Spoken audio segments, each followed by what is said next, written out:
Welcome to my 10 favorite tag teams in, well, not WWE because this is WWE TNA.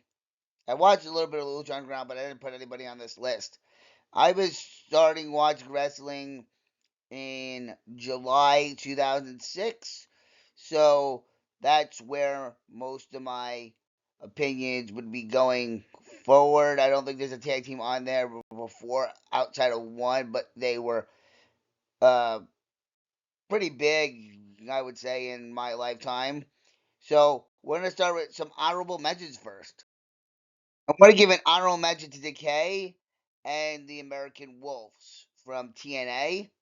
I mean, they might just call the Wolves in TNA, but whatever. I remember them having some pretty good matches. I remember the Hardys against Decay. I believe that was the final deletion match at Bound for Glory was pretty good. And I remember them having some really good matches with the likes of Beer Money, each other. So I wanted to give them a shout out, but I couldn't put them on the list because I didn't spend enough time watching them. If it was a year or two, like, that's great, but like I can't put them. Like, I've seen a lot more of these tag teams much longer than a year. You know what I'm saying? Okay, hear me out on this one. I didn't use any like internet website like SmackDown Hotel to make this list. I did it off my memory. And every time I was like, oh, I need one more tag team, I was like Deuce and Domino. So at least they made an impression on me enough that they stuck in my memory, and I was like, always consider them for a top 10 before I was able to make the list out. I did consider Fraxium for number 10 on this list, so that's why I left them in the last honorable mention. They are a good tag team. They recently just fought the Hardys, and I was live for that. That was pretty good. Will they break up? Will they stay together? I hope they stay together. I think they're better as a team than they are apart, but they were originally number 10, so I wanted to give them a shout out. And now let's start our top 10 list. Listen, we all know that these two held down the pandemic era. The Golden Role Models at number 10 makes sense. You see the picture. They're the tag team champions. They're the women's champions for both the SmackDown and Raw.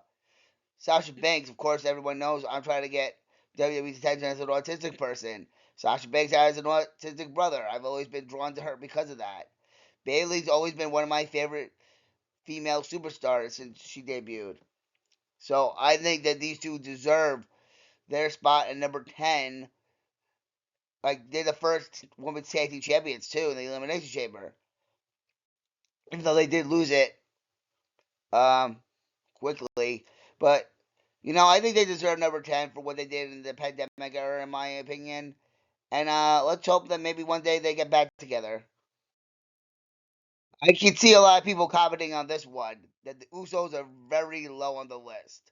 And I'll agree that they are low on the list. But I didn't really always like the Usos. I became more of an Uso fan. Like, so they fought the Shield. That was a great match, which we'll talk about the Shield later. Um, Pictures are from Google, by the way. Copyright to the right person. I always like to throw that in. But the Usos, I didn't really start liking until right before their Bloodline, like, not the Bloodline, excuse me, the New Day feud. And it has the same effect to later on entry. But it was that got me really into the Usos, and the Bloodline feud that got me really into the Usos. We could really, if I wanted to take the Usos off and put the Bloodline with Sami Zayn here, I could, but I didn't really use factions on this list. I might make another faction list. So we would have to discuss that later. I did put one faction on the list. So I think the Usos, for how I like them, is good for number 9, and let's move on to number 8. If you recall, I said Fraxium was originally number 10, but then I remembered these guys, Legacy. I was a huge Legacy fan. They were my childhood. Randy Orton, Cody Rhodes, and Ted DiBiase Jr. And to the fact that I was wrestling, well, I was training to wrestle at Freedom Championship Wrestling FCW. One night I'm being lectured by Million Dollar Man at a seminar. The next night, I accidentally tripped and sprained my knee. And Ted DiBiase Jr. wasn't allowed in the building, and then he said that kid is wearing my shirt. Yeah, but I loved Legacy. This is my early childhood, 2009. So this is like 3 years into my wrestling watching. I would love if Ted DiBiase Jr. and Cody Rhodes had a match, but we all know why that can't happen. Of course, though, I would love for Randy and Cody to have a match, but Legacy was my jam. Like, I love these guys. They had the brawl with Triple H. They had the feud with Batista and Cena.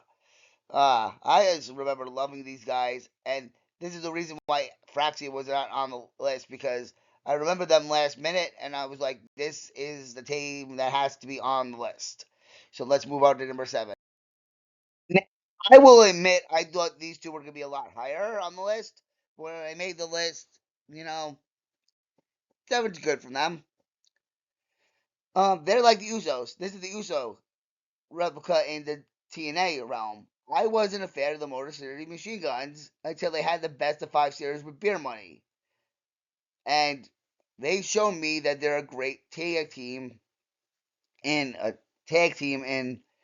that best of 5 series. I remember that there was like German commentary going on against the Bucks, and these guys, it didn't really matter because the German commentary, I think it was about for glory, um, screwed up because the Guns and the Generation Me went out there and had a fantastic match. I remember every time that these guys got in there with Beer Money, like, they made gold. And of course, now they're in WWE, and I hope they make some more memories in 5-star matches, hopefully in a Fatal 4-Way ladder match or Fatal 5-Way ladder match at WrestleMania. But yeah, the Motor City Machine Guns deserve to be on this list as one of my favorite tag teams. Miz and Morrison, the Dirt Sheet. Oh my. Again, we're talking about my childhood. Miz and Morrison was one of the first tag teams that I really got behind in the tag team division. And don't forget, these two like randomly like had an open challenge. I don't know what it was, but Matt Hardy and MVP randomly just like lost the titles to these two, and they went from something I really didn't think were gonna do anything. Remember, I'm like maybe a year into watching wrestling, a little bit more than that, and man, Miz and Morrison, and it's not just the Miz and Morrison did great in the past. They came back and they did all those music videos during the pandemic. I mean, they were pretty good. Uh, they had the match with Damian Priest and Bad Bunny, right? I mean, Miz can't rap to save his life, so the lip syncing was bad there. But like, Miz and Morrison, like, that's my childhood there. Again, I can't say. Well, I was gonna say I can't say anything better, but I have 5 more guys ahead of them. But Miz and Morrison, my childhood, and I think that they definitely deserve a spot for all the memories they gave me. I think also, I believe so I know I got my Wisdom teeth removed. I have this weird memory of them wrestling Crime Time, like with the medication still affecting me. It felt like a dream, but like I remember the next day watching the match. But Miz and Morrison definitely deserve the dirt sheet deserve to be on this list from their past and their past and 2020 run. I was debating about putting the Wyatt family on the list because Harper and Rowan may not be like my favorite tag team, but I love the 3 of them together, and I justify putting the Wyatt family on the list as one of my favorites because, as we'll talk about with the Shield, I believe in the next two entries, uh, Bray was more part of the Wyatt family than the Shield had Dean Ambrose. So I think since Bray Wyatt was like manipulating them or at least leading them as a cult leader, I think they deserve to be on this list. Of course, rest in peace, Luke Harper, and of course, rest in peace, Bray Wyatt. You were great, but even the Bludgeon Brothers have their good in them facing Team Hell No, the Usos, the New Day. You know, all the things like Bray trying to manipulate, like hypnotize Xavier Woods, like, and who can forget the 6-man tag with the Shield? Like the Wyatts are a great tag team. Now this could be considered a faction, so if I did make a faction list, they would be on it. But I love the Wyatts so much. I think they deserve a spot on this list. And yeah, it's just a shame we lost them so soon. Rest in peace. I am putting Roman Reigns and Seth Rollins on this list without Dean Ambrose and the Shield. The Shield was a trio. I understand that. But unlike the Wyatt family, I just said this, Dean Ambrose wasn't really a part of the tag team run.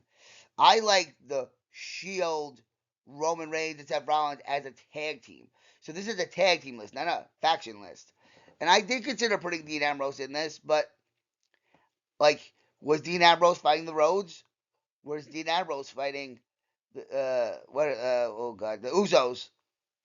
Like, they weren't fighting them. So like, I think the team of Roman Reigns and Seth Rollins is a better pick than Dean Ambrose because yeah, they did have those Evolution matches, and they did have the Wyatt match, and they did wrestle at WrestleMania twice as a 6-man tag. But like, when you talk about the tag team of the Shield, it's Roman and Seth, and that's why again I decided they're going on the list over Dean because they can still reunite too. But they were part of it. They were more of a tag team than Dean was. So I'm going with Dean Ambrose. Excuse me, a Dean Ambrose less Shield as my number 4 pick. You can argue in the comments if you want, but I think Roman and Seth deserve their spot alone. The Hardy Boys, the only tag team on my list that were a tag team before I started watching wrestling, I think.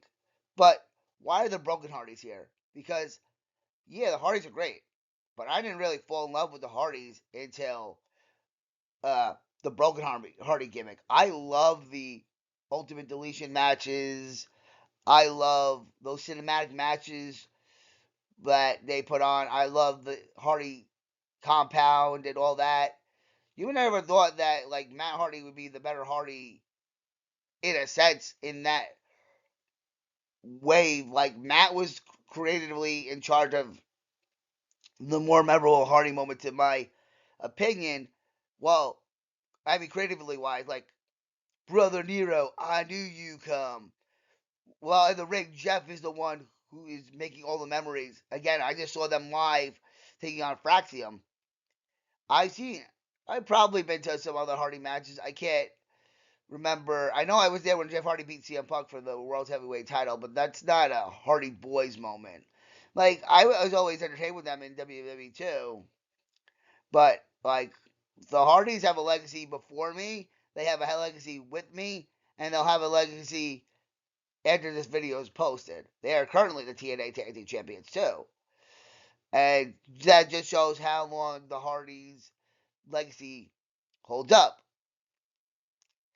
But before I continue on, I just want to say delete, delete, delete, because we're going to delete all your hopes of anybody else being at number 2 and 1.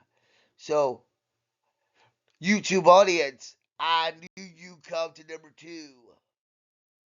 I was there when it started.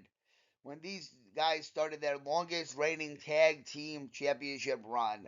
The New Day are so entertaining with Bootios and their comedic timing. Like these guys were probably all gonna get released, and they decided let's try something. Kofi Mania, I was there for. It doesn't really count as a tag team, but like you think of these guys in the Elimination Chamber, you think of these guys against the Usos in Hell in a Cell, which is part of the 2025 video game.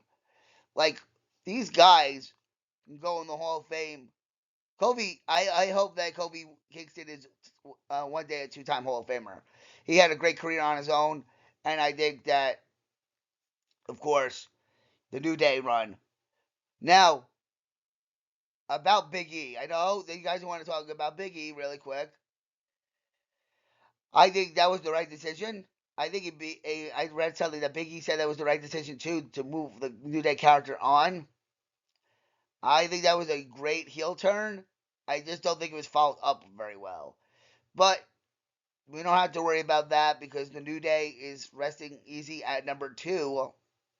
And if you know me, which I don't feel like I've told you guys enough on my YouTube channel about this next pick, but if you know me, you would know who number 1 is. And let's get to number 1 because it is a new day. Yes, it is. If you know me, you knew Beer Money was going to be number 1.